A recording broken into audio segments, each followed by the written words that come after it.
y estamos en contacto con Martín Natalevich. Él es autor del libro Luis Almagro no pide perdón, que la semana pasada ha sido presentado en presencia del mismo secretario general de la OEA en Washington. Es un libro que retrata la vida y obra de Luis Almagro, quien en 2019 tuvo un vital protagonismo en el país. Vamos a saludar a Martín Natalevich. Le saluda Rubén Atahuichi desde La Paz. ¿Cómo estás, Martín? Tú estás en Uruguay. ¿Qué tal, Rubén? Buen día. Efectivamente, los saludo desde Montevideo esta mañana. ¿Cómo están? Gusto en conocerte. Está conmigo también Marco Ibáñez, nuestro compañero de trabajo. Llamamos a Martín para hablar del libro que la semana pasada fue presentado en Washington. Dos periodistas, Martín Natalevich, uno de ellos, han trabajado este libro por mucho tiempo y en 20 horas de entrevista. Un libro que presenta a Luis Almagro con algunas conjeturas. Si me permiten, voy a leerles la descripción que hacen de él. Es un traidor, es un rebelde, un converso, un estratega, un agente de la CIA, héroe del pueblo venezolano, un oportunista, una celebridad de las Américas, un panqueque, un abogado defensor aferrado a los principios, un situacionista, el político uruguayo más universal, el hombre veleta, el canciller de José Mujica y el secretario general de la OEA, que revivió al organismo. Cuando se trata de Luis Almagro, son varias las caracterizaciones y valoraciones que aparecen conforme a una trayectoria profesional cargada de curvas, pendientes y cascadas. Luis Almagro no pide perdón, traza el singular recorrido del hombre que creció en un hogar pobre del interior profundo uruguayo para llegar con estrategia, ambición y una buena dosis de fortuna y a la cima de la organización política más importante del hemisferio. ¿Qué les ha motivado para escribir este libro, Martín?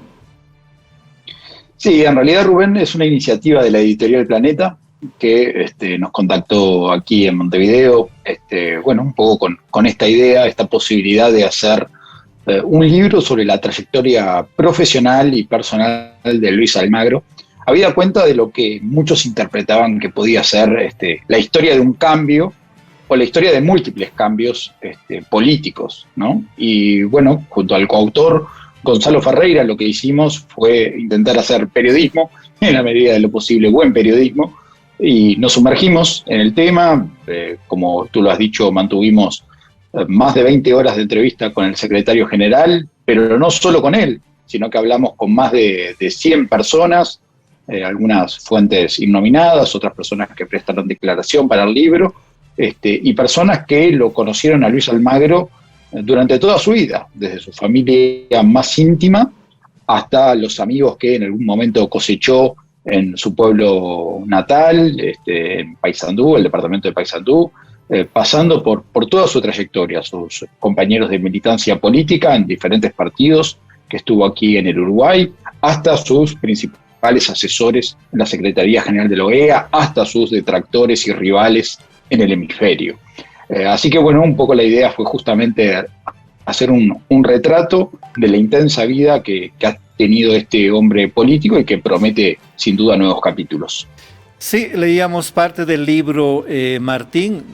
Felicidades, es un buen aporte para la bibliografía y también para conocer a quién en este momento en Bolivia es uno de los protagonistas de la política después de su participación como secretario general en la misión de observación de la OEA en las elecciones de 2019, que decantó una situación complicada en el país que todavía no sale de esa situación, una polarización tremenda acerca de cómo Almagro ha tenido un papel fundamental en la definición, si bien su informe no dice tal palabra, del presunto fraude electoral en las elecciones de 2019. Te cuento un poco para el contexto y allí te pediré, Martín, complementar con lo que han encontrado respecto de sus declaraciones. Cuando en Bolivia se hizo en 2016 un referéndum para permitir o no la posible participación en la reelección de Evo Morales, ganó el no. Con ese referéndum se pretendía modificar el artículo 168 de la Constitución y así permitir una reelección que no está en la constitución de Evo Morales. Evo Morales y el movimiento al socialismo perdieron las elecciones, perdieron el referéndum, y Almagro se manifestó muy a favor de esa derrota electoral. Luego, el movimiento al socialismo y Evo Morales apelan con un recurso ante el Tribunal Constitucional que les da la razón, considera que es un derecho político el que Evo Morales se presente a una nueva reelección. Y Almagro dice que no está de acuerdo con esa posición del Tribunal Constitucional y obviamente expresa su desazón. Pero en mayo de 2019, el año de las elecciones, llamativamente Luis Almagro llega a Bolivia a invitación de Evo Morales para firmar un acuerdo de presencia de la OEA en Bolivia en las elecciones de octubre. Entonces, Luis Almagro dice, contrario a lo que había dicho sobre el fallo del Tribunal Constitucional, que sería discriminatorio que Evo Morales no participe de las elecciones de octubre, lo que desató protestas en la oposición, protestas en Comunidad Ciudadana, protestas en otras fuerzas políticas de oposición, que consideraron de que Almagro estaba del lado de Evo Morales. Almagro estuvo en un acto en la Casa Grande del Pueblo, fue al cierre de campaña, no me acuerdo, a una concentración política del movimiento al socialismo en el Chapare, donde bailó Salay en una danza muy, muy de moda en el país, y allí también repitió lo que había dicho en La Paz. Y al final llegaron las elecciones y ocurrió lo que ya sabemos. El informe de la Organización de Estados Americanos estableció que hubo serias irregularidades en el sistema informático, lo que le hace ver a la OEA es que no está en condiciones de validar los comicios. Ese es el antecedente que le cuento, Martín, para conocer un poco qué ha expresado sobre estos episodios históricos en el país Luis Almagro en sus entrevistas con Martín y Gonzalo Ferreira. Sí, Rubén, lo que tú has narrado son todos hechos, y hechos que sí, obviamente, forman parte del contexto y que nosotros recogemos en el libro. Creo que para establecer, en primer lugar, agradezco esta posibilidad, este espacio para expresarme sobre el particular, porque bueno, una cosa es lo que el libro dice sobre lo que sucedió y lo que el propio Almagro dice en el libro, y otra cosa bien diferente es todo lo que se ha generado a partir de ello y el uso político y hasta las malas interpretaciones que en algún momento se hicieron sobre lo que el libro dice expresamente. Creo que hay un punto de inicio fundamental que lo reconoce el propio secretario general en el libro y que lo ha vuelto a repetir, que es las dificultades que tuvo en su momento Evo Morales y el tiempo que le llevó reconocer que había perdido la instancia electoral anterior, el referéndum, para hacer el cambio de ley necesario. Ahí ya desde la Secretaría General de la OEA y desde la organización observaron ese hecho como un antecedente fundamental que le llevaba a pensar sobre la posibilidad en que podía haber también alguna resistencia a aceptar los resultados electorales de octubre de 2019 en caso que fueran desfavorables.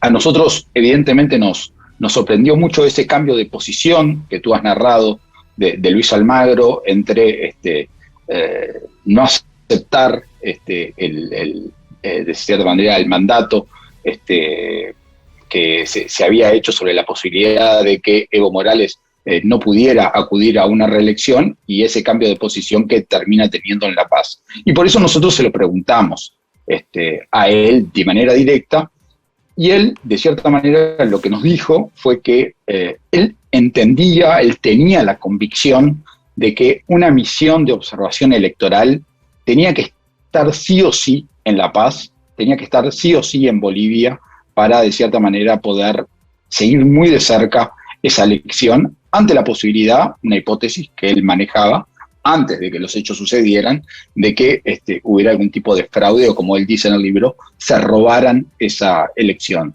De manera que su estrategia, si hubo alguna estrategia política del secretario general, fue justamente ganarse la confianza de Evo Morales, y era una confianza en su momento muy resistida, porque nosotros también narramos en el libro que en su campaña, en su primera campaña para llegar al sillón de la OEA, Almagro era resistido por buena parte del ALBA.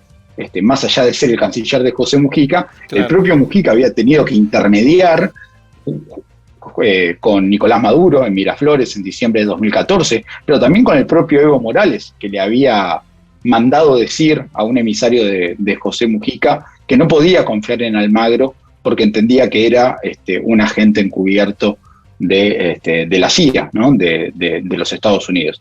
De manera que ahí sin duda había una confianza que estaba minada entre el secretario general y Evo Morales. Los hechos de los últimos años también habían llevado a profundizar esa grieta, sin duda. Todo lo que había sido el trabajo de Luis Almagro con Venezuela y con Cuba había hecho de que Evo Morales no se sintiera tan a gusto con el secretario general en función de las visiones políticas que cada uno mantenía. De manera que para Luis Almagro era muy importante ganarse la confianza. Y lo que de cierta manera nos dio a entender, lo que nos dice, es que ese cambio que él hace tenía pura y exclusivamente el objetivo de ganarse la confianza de Evo Morales para que una misión de observación electoral, que permitan hacer un pequeño paréntesis, es un instituto sumamente respetado en el hemisferio, es una institución dentro de la OEA en sí misma, que tiene independencia técnica total respecto al secretario general, pudiera actuar. En este proceso que has narrado hay un elemento fundamental, que nosotros lo contamos en el libro, y es lo que ocurre en septiembre de 2018, varios meses antes de que Luis Almagro viaje a Bolivia. Y esa es una charla que mantiene con Evo Morales en Nueva York. En ese momento se estaba llevando la Asamblea General de las Naciones Unidas, y según lo que nos transmite Almagro, esto no lo pudimos contrastar con Evo Morales porque varias veces nos suspendió las entrevistas y finalmente no quiso ser entrevistado para este libro, pero lo que nos transmite ahí Almagro es que le dice: tú nos tienes que invitar y yo te voy a poner 3 condiciones. Tiene que haber participación total, o sea, no puede haber proscriptos políticos. Todo aquel que quiera participar en la contienda electoral tienes que dejar hacerlo. No puede haber un solo muerto en las calles y no te puedes robar un solo voto. Esto es lo que Almagro nos contó, que le dijo a Evo Morales. Siguieron trabajando y es así que en mayo de 2019 firman esa invitación. Recordemos que son los estados los que invitan a la OEA a hacer observación electoral, pero para Evo Morales uno supone que era importante que de cierta manera estuviera la OEA para que la elección tuviera legitimidad. Y después, lo que sucede entre octubre y noviembre de 2019 ya es un capítulo aparte, ¿no? Ahí hay una primera misión de observación electoral de la OEA, luego hay una misión de auditoría que vuelve a trabajar en el campo sobre los hallazgos que había hecho esa primera misión de observación electoral, y lo que termina concluyendo de cierta manera es que sí, que fue una elección con muchísimas irregularidades, sobre todo de servidores que estaban instalados en la Argentina y que afectaron el resultado de la elección. Pero también en el camino, es importante, Rubén, si me permitís destacar, es que Luis Almagro se ganó la enemistad de la oposición, claro, boliviana, que lo veía en este caso como un traidor, como tú has dicho, como una persona que estaba jugando para los intereses de Evo Morales. Y de hecho, ha contado el propio secretario general, y ahora cuando estuvimos en Washington volvió a recordarlo, tuvo una reunión con algunos congresistas bolivianos, entre ellos Murillo, Ortiz, en la que casi terminan a las piñas, literalmente, en la que se llegaron a pechar el uno contra el otro. Ahí entre ellos estaba Luis Almagro, estaba su asesor, el argentino Gustavo Sinosi, y había una serie de congresistas, y terminó muy mal esa reunión, casi terminaron a las piñas, literalmente, lo que hubiese sido un bochorno, ¿no? Un escándalo absoluto. Y también hay otro episodio que se narra en el libro, que es el muy mal recibimiento y las protestas que tiene Luis Almagro en Londres durante un viaje en donde tenía a la oposición boliviana y al oficialismo boliviano insultándolo de ambos lados. De manera que, porque obviamente no se entendía en aquel momento qué es lo que estaba haciendo, qué es lo que quería hacer. De manera que hago toda esta narración para decir, es posible que Luis Almagro haya tenido algún tipo de incidencia. Si la tuvo, fue simplemente intentar ganarse la confianza de Evo Morales para que la OEA estuviera presente en el proceso electoral boliviano. Y no incidir en los resultados, porque en la descripción que hace el libro, a ver, voy a recordarlo, Martín, dice Almagro: habríamos una posibilidad que era que Evo ganara legítimamente. Era el costo que tenía eso. Para mí, eso era imposible, imposible. Evo tenía menos votos todavía que lo que había tenido cuando el referéndum, o sea que no tenía forma. Después habríamos la posibilidad de que la oposición ganara legítimamente y cerrábamos la posibilidad de que Evo Morales se robaba la elección. Continuamos, otra textual. Ese era el esquema. Yo esperaba que no llegáramos a la tercera opción. Para mí era la segunda opción, era que Evo perdía en segunda vuelta. ¿Qué tenía que hacer Almagro con los resultados electorales? Esa confesión, si se puede decir, de Almagro, sí, seguramente fue de las cosas que más nos sorprendió en más de las 20 horas de charla que mantuvimos, porque ahí lo que hace él es revelar su cálculo político, revela un pensamiento político que para muchos podrá ser atípico para un secretario general. Uno puede cuestionar, ¿realmente un secretario general de la Organización de Estados Americanos debe proyectar un accionar político en función de todos estos cálculos? Creo que es una pregunta legítima. Hay muchos que dirán que no, que el secretario general en realidad no tiene esas potestades o no debería tenerlas. Para muchos otros es muy deseable que un secretario general actúe de esa manera. Por eso creo que ahí hay una cuestión de interpretación. Pero una cosa es decir, Luis Almagro tuvo un cálculo político y generó la confianza de Evo Morales para que la OEA estuviera presente en ese proceso, porque él entendía que podía pasar X o Y, y otra cosa muy diferente es decir que Luis Almagro estuvo vinculado con los resultados que se dieron en Bolivia a raíz de las auditorías o misiones de observación electoral. Nosotros en el libro lo que planteamos justamente es un cálculo político de él, estratégico, en función de su visión de lo que creía que podía pasar en Bolivia y de la necesidad de que la OEA estuviera ahí presente. Pero nunca, en ningún momento, planteamos que Luis Almagro hubiera manipulado, si se quiere, esas misiones de observación electoral para que den determinados resultados. Y de hecho nosotros le preguntamos si él en algún momento influyó o tuvo incidencia en la independencia técnica de estas dos misiones que fueron a Bolivia sobre fines de 2019, y él nos contestó que no, que actuaron con total independencia, y fue lo mismo que nos dijo su secretario de Fortalecimiento Democrático, el mexicano Guerrero, a quien también le preguntamos sobre este tema en particular, y nos dijo que el secretario general en ninguna de las cientos de misiones que han hecho en estos últimos años se ha metido. Martín, buen día, te saluda Marco Ibáñez. Martín, ¿qué tal, Marcos? Martín, el título del libro es bastante sugestivo. Luis Almagro no pide perdón, y da a entender muchas cosas.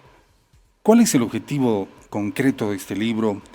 ¿Hablar de los aciertos, desaciertos de este personaje, o responder que este caballero, valga la redundancia, responde a intereses políticos, económicos? ¿Cuál es el objetivo, por favor? Es un libro periodístico. El objetivo es hacer periodismo.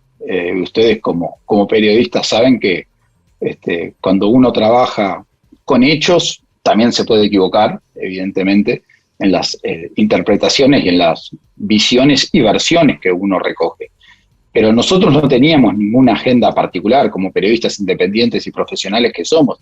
Simplemente lo que intentamos hacer es retratar un personaje que es amado por muchos, que es odiado por otros tantos, y queríamos complejizar la discusión fuertemente, porque aquí se dice, bueno, Luis Almagro cambió políticamente, de ser el canciller de José Mujica y abrazarse con el gobierno bolivariano de Venezuela, pasó a declararle la guerra. Y nosotros nos preguntamos, ¿efectivamente pasó eso? Y nosotros, uno de los hallazgos del libro justamente es que muchas de las posturas que Luis Almagro mantuvo durante su Secretaría General, también las había mantenido en su tiempo de canciller. Pero de la misma manera también encontramos que hubo un cambio político muy importante y relevante con el tema Cuba. Él pasó de ir en 2013 a Cuba por los 60 años de la revolución y decir viva la revolución a hablar de esa revolución como la revolución jinetera. Entonces, no teníamos ningún otro objetivo más que acercarnos a los hechos de la manera más fidedigna posible, narrar buenas historias, y este es un personaje, por los múltiples cambios que ha tenido en su vida, por las muchas curvas que ha recorrido, ha tenido una vida muy intensa, muy fascinante, y bueno, para nosotros era un desafío poder contarlo bien, y por eso también entrevistamos a muchísimas personas, para poder ponderar bien las versiones y tener mayor perspectiva a la hora de plantear los diferentes hechos. Sí, volviendo al hilo de las narraciones que tiene el libro, Almagro no pide perdón, es porque también no pide perdón, es su forma de ser, ¿no? Según leí la descripción inicial del libro. Continúa en el libro y aquí, si me permites, Martín, si bien ustedes describen y les llama la atención con lo que les dijo sobre Bolivia, si bien describen, digamos, sus palabras para interpretación de los lectores, nos llama la atención que en alguna parte del libro Luis Almagro se refiera específicamente con interés a los resultados de las elecciones. Almagro afirmó en el libro, dice, nuestra nota que hemos publicado hace poco, que Morales no tenía opción de ganar en segunda vuelta, que, abrimos comillas, por eso hace esa movida absolutamente destemplada, quedarse con todo en primera vuelta, un disparate total. Dice, continúa Almagro, pero yo tenía que tener esa posibilidad de evitar eso, si pasaba. La lógica era la segunda. Después te preocupas un poco cuando empieza a dividirse la oposición, se ríe, pero ni así. Aquí, exacto, Rubén. Sí. No, entonces. Nos llamó poder. Sí, continúa, Perdón, Martín. adelante, perdón, adelante. Sí, no, yo decía, aquí sí que demuestra a Almagro su interés en los resultados. Sin duda.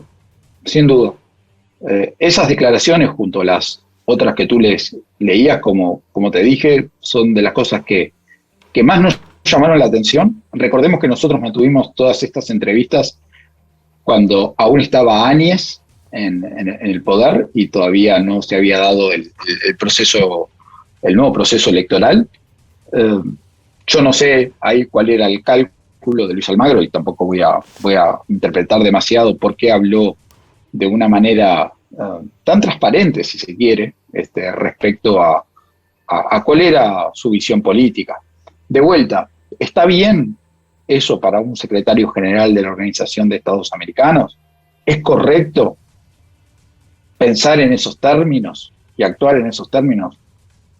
Creo que hay espacio de enorme discusión para ello.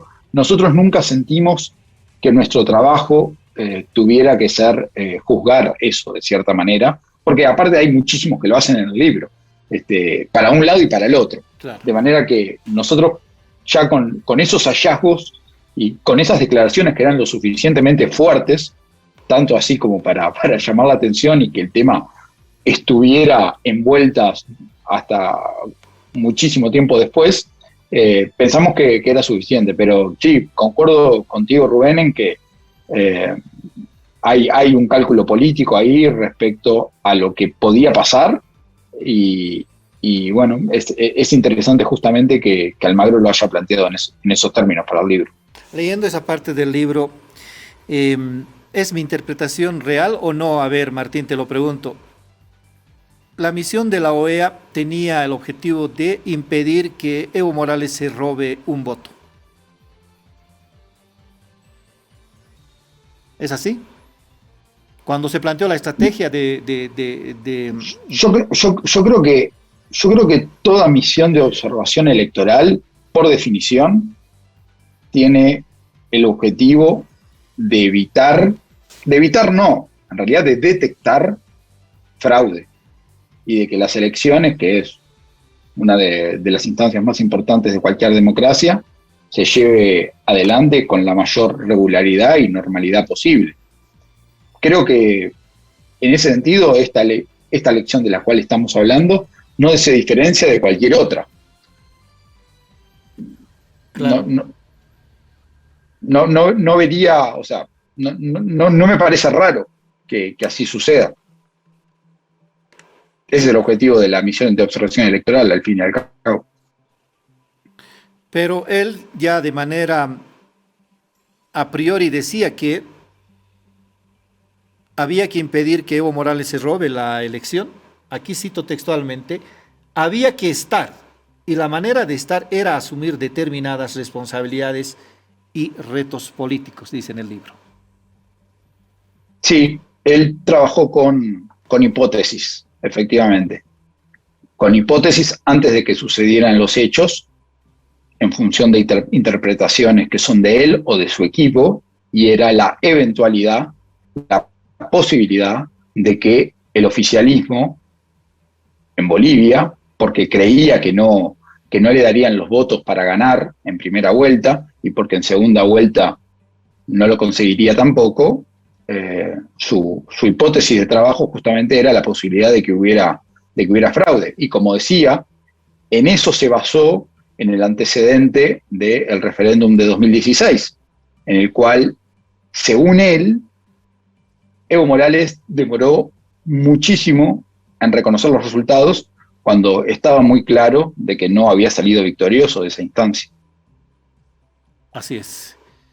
Martín, ya llegando a la parte final de esta conversación que tenemos, te invitamos a que pudieras aportar con un resumen, si es que vale el término, de la parte que se refiere a Bolivia en las declaraciones de Luis Almagro para nuestro suplemento Animal Político.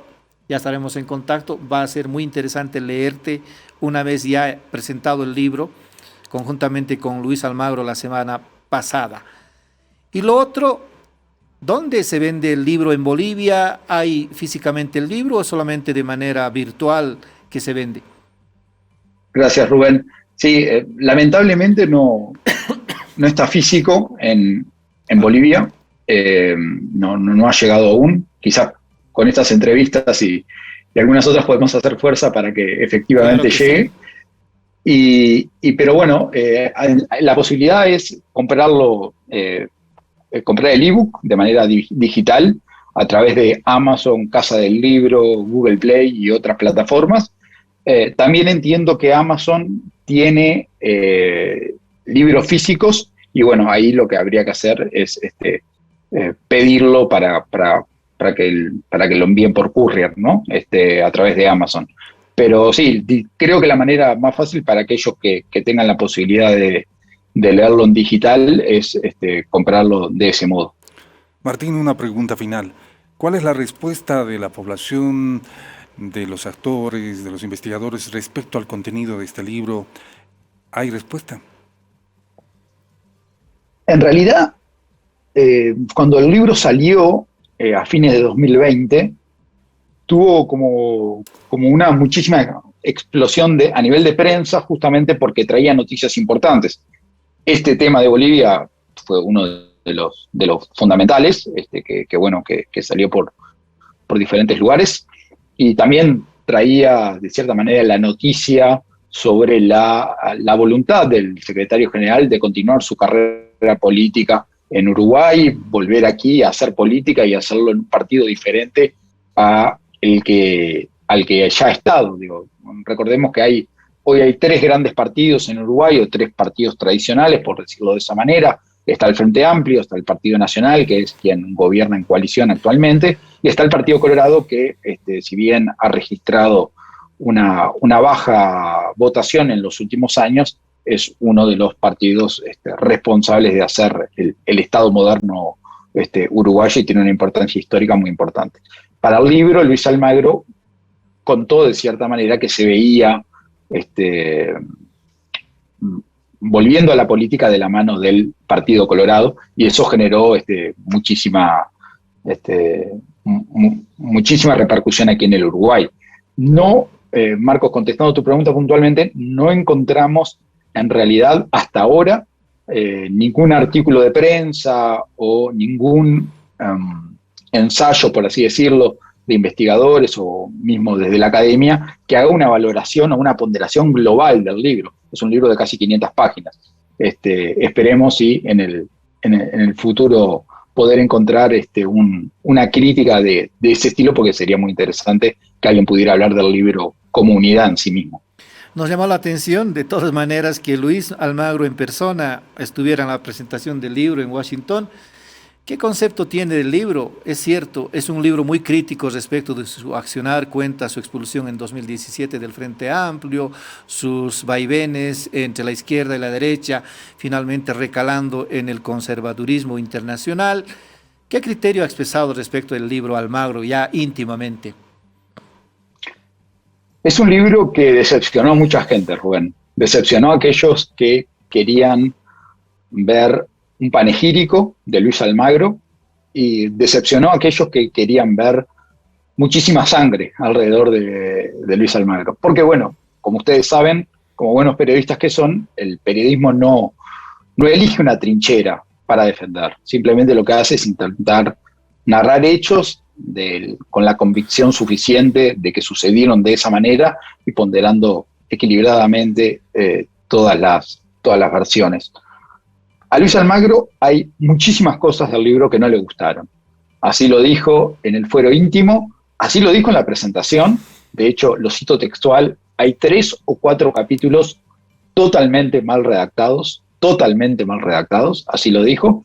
Este en particular, del cual hablamos, es un capítulo que no le gustó, el de Bolivia, pero bueno, creo que habla muy bien de él el hecho de que, más allá de que es un libro que narra aspectos muy sensibles para él, pero que al mismo tiempo pondera o hace valoraciones positivas de algunos de sus atributos o algunos de los logros que ha logrado, valga la redundancia, en su vida profesional, creo que habla muy bien de él el hecho de entender el rol del periodismo, el lugar del periodismo y tener la posibilidad de presentarlo con él en Washington, más allá de la presentación que habíamos hecho aquí en Montevideo. Para nosotros fue algo de muchísimo valor, porque era tener al protagonista ahí, y si ustedes revisan la presentación la semana pasada en Washington, verán que nosotros tampoco nos guardamos nada, y hablamos con nuestra convicción sobre lo que habíamos encontrado y cuando hubo que decir. Por ejemplo, en uno de los capítulos más críticos que hay con él, Luis Almagro cambió inexplicablemente respecto a Cuba. Él lo dijimos y él estaba ahí sentado al lado nuestro. Creo que eso habla muy bien de él, que entiende muy, muy bien cómo es este juego, cómo es el vínculo entre la política y el periodismo, y lo hace muchísimo mejor que tantos otros que lo critican. Muy bien, pues Martín Natalevich, gracias por tu tiempo. Esperaremos tu propuesta para nuestro suplemento Animal Político y nosotros ya estamos esperando el libro, ya lo compramos en Amazon y ojalá que la siguiente semana podamos tenerlo en físico. Felicidades, es un gran aporte bibliográfico, más allá de la referencia en un capítulo a Bolivia, es un aporte interesante sobre cómo es quién está al frente de un organismo hemisférico en la región. Gracias, Martín, y un abrazo a Gonzalo por haber hecho también de este libro un gran aporte a la bibliografía internacional. Rubén, Marcos, muchísimas gracias por invitarme a conversar con ustedes esta mañana, que se hayan tomado el trabajo de leer buena parte del libro, y bueno, estaré deseoso de colaborar con La Razón y bueno, a la espera de que puedan hacer una lectura total del libro y recibir sus comentarios. Muchísimas gracias. Claro que sí, con gusto. Un abrazo. ¿Eh? Un abrazo a Martín Natalevich. Él es el autor del libro Luis Almagro no pide perdón.